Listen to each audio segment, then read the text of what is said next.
हमारी आज की वर्कशीट नंबर 27 तारीख 4 सितंबर श्वसन क्रिया की मैकेनिज्म, श्वसन क्रिया किस तरह से होती है इसके बारे में हमको आज पढ़ना है। तो बच्चों, श्वसन क्रिया के से पहले हमें मालूम होना चाहिए कि हमारे श्वसन अंग कैसे हैं, क्या क्या हैं, और जिसकी की हमने जानकारी पिछली वर्कशीट में ले ली थी। ठीक है, श्वसन क्रिया को करने से पहले हम दो भागों से समझ सकते हैं, पार्ट में बांट लेते हैं। एक तो हिस्सा हो गया सांस लेना, सांस छोड़ना। ठीक है, दूसरा हिस्सा होता है कि वो सांस जो हमने ली है, ऑक्सीजन, सांस के साथ में कौन से वायु गई है, वायु में कौन सी गैस गई है जो हमें जरूरत है, ऑक्सीजन। वो ऑक्सीजन किस तरह से हमारे शरीर के अंदर प्रवेश करी और किस तरह से कार्बन डाइऑक्साइड बाहर निकली। ठीक है, ये दो चीजें हमें अलग अलग पढ़नी है कि किस तरह से एक्सचेंज शरीर के अंदर एक्सचेंज हुआ है और किस तरह से अंदर प्रवेश की और किस तरह से बाहर निकली है। तो पहला हिस्सा हम पढ़ लेते हैं, organs conduct air into lungs, यानी कि वे ऑर्गन्स पढ़ने हैं हमको जो कि एयर को लंग्स तक पहुंचाते हैं और कैसे पहुंचाते हैं। ठीक है, और दूसरा है एक्सचेंज ऑफ गैसेस। तो हम वन बाय वन इनको पढ़ते हैं। तो ऑर्गन्स कंडक्ट इन एयर वह है नोस्ट्रिल, फेरिंक्स एंड ट्रेकिया, और trachea and then divided into bronchials. ठीक है, तो जो नोस्ट्रिल है, नोस्ट्रिल से सांस ली जाती है, और नोस्ट्रिल के अंदर बच्चों हम जानते हैं कि कुछ एक गीला पदार्थ भी होता है जिसको म्यूकस बोलते हैं, कुछ हेयर्स होते हैं। तो बच्चों इनका भी कुछ काम होता है। ये क्या करते हैं, हेयर्स और ये जो म्यूकस होता है गीला पदार्थ, ये हमारे शरीर में जाने वाले फॉरेन पार्टिकल्स जो कि हानिकारक है, इन्हें यही रोक देता है। धूल मिट्टी के कण होते हैं, पराग के कण होते हैं, बहुत सारी चीजें होती हैं जो कि हवा में शामिल होती हैं, वो हमारे लंग्स तक जाएंगे तो लंग्स को डैमेज करेंगे। तो ये जो नोस्ट्रिल पे में जो व्यवस्था है, ये यही के यही इन चीजों को रोक देती है। दूसरा काम होता है जो हमारे शरीर का बॉडी टेम्परेचर है, उस टेम्परेचर पर उस एयर को लाना। ठीक है, नोस्ट्रिल में ही ये बॉडी टेम्परेचर पर एयर आ जाती है, यानी कि एयर गर्म हो जाती है थोड़ी। नेक्स्ट है फेरिंग्स। जो फेरिंग्स हमारे शरीर का वो हिस्सा होता है जिसमें कि हमारा जो भोजन जाता है, भोजन नली से, और जो हमारी सांस जा रही है, सांस ले रही है, दोनों एक ही पाइप होती है शुरू में। तो वो जो फेरिंग्स का हिस्सा है वो कहलाता है ग्रसनी, या ये हमारे सांस वायु के लिए पैसेज मार्ग प्रदान करता है। अगला हिस्सा है ट्रेकिया। फेरिंग्स के बाद जो हिस्सा शुरू होता है वो ट्रेकिया होता है, और ये ट्रेकिया आगे चलकर दो भागों में, ब्रांकियस में बदल जाता है, श्वसनिकाओं में बदल जाता है। तो जो ट्रेकिया होता है बच्चों, इसकी एक खासियत होती है। ये क्या खासियत होती है, आप अपने यहाँ गर्दन पे यहाँ हाथ लगाओ, इस तरह से इसको अपने ये ट्रेकिया को महसूस करो, आपको महसूस होगा कि इसमें कुछ रिंग्स हैं, हार्ड रिंग्स हैं। और बच्चों ये जो रिंग्स हैं ये कार्टिलेज, जिसे उपास्थि कहते हैं, की बनी हुई होती हैं। इससे क्या फायदा है, अगर ये कार्टिलेज या रिंग को हटा दें तो क्या होगा, आप सोचो जरा, इसे हटा देते हैं हम लोग।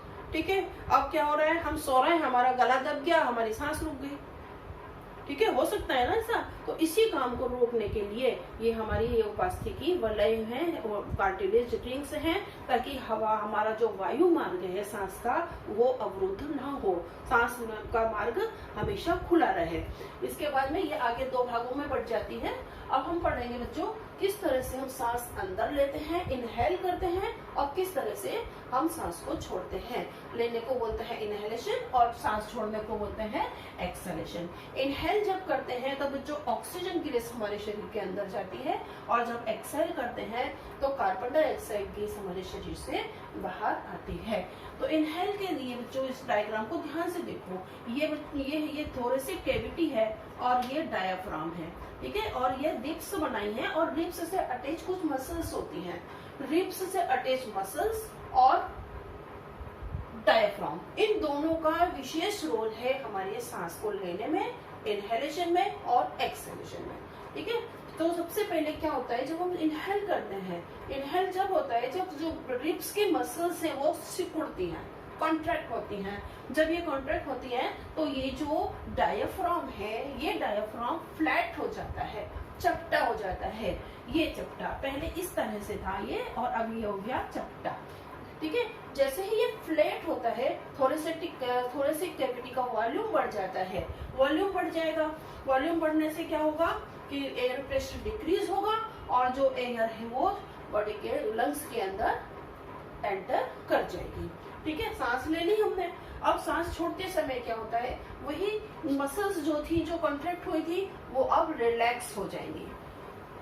उनके रिलैक्स होते ही ये जो डायफ्राम था ये डोम शेप का हो जाएगा, यानी कि वो ऊपर मसल्स को ऐसे धक्का लगाएगा, लंग्स को धक्का लगाएगा। लंग्स को धक्का लगाने से क्या होता है कि लंग्स के अंदर वॉल्यूम कम हो जाएगा। जैसे ही वॉल्यूम कम होता है और तो थोरेसिक कैविटी का वॉल्यूम कम होगा और जो एयर प्रेशर जो है वो कार्बन डाइऑक्साइड का वो लंग्स में शिफ्ट हो जाएगा और वो एयर जो है वो हमारे नाक के द्वारा बाहर आ जाएगी। ठीक है, अब ये हो गया इनहेल और एक्सहेल। हम समझ गए कि बाहरी तौर पर हम सांस ले ली और हमने सांस छोड़ दी। अब हमारे शरीर के अंदर जो चली गई है ऑक्सीजन और जो कार्बन डाइऑक्साइड, वो किस जगह से उनका आदान प्रदान हुआ है वो हमें यहाँ पर पढ़ना है। तो वो स्थान है बच्चों एल्वियोलाई, यानी कूपिकाएं। जो कूपिकाएं होती हैं ये हमारे लंग्स के अंदर बहुत छोटे छोटे सेल्स होती हैं, यानी कमरे की समान रचनाएं होती हैं। ये जो कूपिका है इन्हीं के अंदर मेन रूप से एक्सचेंज ऑफ गैसेस होता है, गैसों का एक्सचेंज, ऑक्सीजन और कार्बन डाइऑक्साइड का एक्सचेंज होता है। और दूसरा काम है ये एल्वियोलाइज या कूपिकाएं ऑक्सीजन और कार्बन डाइऑक्साइड के एक्सचेंज के लिए एक सरफेस प्रदान करती है, लार्ज सरफेस प्रदान करती हैं। अगर इन कूपिकाओं को हटा देंगे तो लंग्स के पास केवल इतना ही सरफेस बचेगा। ठीक है, कम ऑक्सीजन बॉडी के अंदर जाएगी, कम कार्बन डाइऑक्साइड शरीर से बाहर जाएगी। अब हम देखते हैं बच्चों कि किस तरह से एल्वियोलाई के अंदर की रचना कैसी होती है और इसके अंदर कैसे एक्सचेंज होता है। जो एल्वियोलाइज होते हैं, जो कूपिकाएं होती हैं, इनकी जो वॉल्स होती है बच्चों बहुत पतली होती है, बहुत महीन होती है, इजीली ऑक्सीजन और कार्बन डाइऑक्साइड का डिफ्यूजन हो जाता है।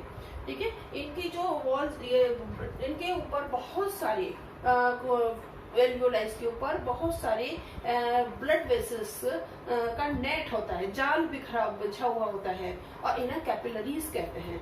ये जो कैपिलरीज होती हैं ये कार्बन डाइऑक्साइड को बॉडी से लेकर के आती हैं और उसे लंग्स में शिफ्ट कर देती हैं। ठीक है, ये जो कैपिलरीज है, ये इसके ऊपर जो कैपिलरीज है बच्चों, ये मैंने जो एल्वियोलाइज का चित्र बनाया है ये इसकी इनर वॉल है या आउटर वॉल, इसके अंदर ये ब्लड है। ठीक है, यहाँ में इस ब्लड के अंदर कार्बन डाइऑक्साइड वाला ब्लड भी है और ऑक्सीजन वाला भी है। तो जो कार्बन डाइऑक्साइड वाला रिच ब्लड है ये डिफ्यूज हो जाता है और जब कार्बन यहाँ एल्वियोलाई के अंदर आता है और एल्वियोलाई से ये लंग्स में आता है, लंग्स से ब्रोंकियल से, और ये बाहर आ जाता है। ठीक है, इसी तरह से ये ऑक्सीजन वाली जो एयर है ये भी इन्हीं कैपिलरीज में आती है, ब्लड वेसल्स में आती है, थिन वॉल होती है। इसमें ये ऑक्सीजन यहाँ एब्जॉर्ब कर ली जाती है और यहाँ मैकेनिज्म दी है किस तरह से एब्जॉर्ब होती है, और ये एब्जॉर्ब होकर के ये ऑक्सीजन ब्लड के साथ मिलकर के पहले हार्ट को जाती है, हार्ट से फिर ये बॉडी पार्ट्स में जहाँ भी आवश्यकता होती है वहाँ चली जाती है। अब बच्चों ये प्रश्न उठता है कि ब्लड के अंदर ऐसी कौन सी चीज है जो कि इस ऑक्सीजन को लेकर के जा रही है। ऑक्सीजन को लेना कौन आया है? ऑक्सीजन को लेने बच्चों एक खास पिगमेंट है, उसका नाम है हीमोग्लोबिन। ये हीमोग्लोबिन लाल रक्त कणिकाओं में उपस्थित होता है। 3 तरह की ब्लड सेल्स होती हैं ब्लड में, आरबीसी, डब्ल्यूबीसी एंड प्लेटलेट्स। तो इसमें जो आरबीसी है, ये आरबीसी के अंदर हीमोग्लोबिन नाम का पिगमेंट होता है जो कि ऑक्सीजन को लेने आता है, ऑक्सीजन इससे जुड़ जाती है, Hb से ऑक्सीजन जुड़ गई और HbO2 बन गया और ये हार्ट के को सेंड कर दी जाती है। ठीक है बच्चों, अब ये पूरा हो गया है। एक बात और मैं आपको एक्स्ट्रा बता देती हूँ, ये जो हीमोग्लोबिन होता है इसी की वजह से हमारा जो ब्लड का कलर है वो रेड होता है, वरना बेसिकली हमारे ब्लड का रंग ब्लू होता है। ठीक है, ये वर्कशीट की बात नहीं है बच्चों, ये मैं आपको बता रही हूँ कि हमारा जो ब्लड का कलर ब्लू है लेकिन रेड क्यों दिखता है, क्योंकि उसके अंदर हीमोग्लोबिन प्रेजेंट है। ठीक है, अब आपको ये वर्कशीट मुझे लगता है अच्छे से समझ में आ गई होगी। आप लोग क्वेश्चन आंसर पढ़ो, बहुत सिंपल क्वेश्चन आंसर है, एक भी क्वेश्चन आंसर ऐसा नहीं है क्वेश्चन कि आपको नहीं आएगा, बहुत सिंपल है, करो। और अगर कोई प्रॉब्लम आती है